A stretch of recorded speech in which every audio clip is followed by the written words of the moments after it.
ఎవరి మద్దతు లేకుండానే విజయ్ గవర్నమెంట్ ఫామ్ చేయబోతున్నాడు అని వార్తలు వస్తున్నాయి. రేపు విజయ్ సీఎంగా ప్రమాణ స్వీకారం చేయబోతున్నాడు. గవర్నర్ని 2 వారాలు టైం అడిగాడు. ఈ 2 వారాల్లో ఆయన ఆ మెజార్టీని నిరూపించుకోవాల్సి ఉంటుంది. ఆయనకు 108 సీట్లు వచ్చాయి, 118 కావాలి. సో ఇంకా 10 మంది కావాలి. 10 మంది కోసం కాంగ్రెస్తో పొత్తు అయితే ఖరారైందని చెప్తున్నారు. అలాగే పట్టాలి మక్కల కక్షి పిఎంకే, తర్వాత వీసీకే విడుదల చిరుత కక్షి, ఆ తర్వాత విజయకాంత్ భార్య సింగిల్ ఎమ్మెల్యే ఆమె ఇస్తుంది. ఇలాగా చిన్న పార్టీలతో విజయ్ చేయొచ్చు. ఒకవేళ వాళ్ళతో ఇబ్బందులు వస్తే విజయ్ సొంతంగా కూడా పార్టీని నడపగలరు. ఎందుకంటే 234 సీట్లు ఉన్నాయి.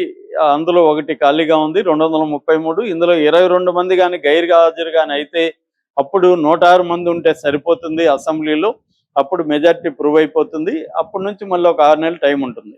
ఆ రకంగా విజయ్ని కానీ వీళ్ళు బ్లాక్మెయిల్ చేసి మద్దతు ఇచ్చేవాళ్ళు ఎక్కువ డిమాండ్లు పెడితే విజయ్ ఒక 6 నెలల వరకు ఎవరి మద్దతు లేకుండా ప్రభుత్వాన్ని నడపగలిగిన పరిస్థితి ఉందనేది విశ్లేషకులు చెప్తున్నారు.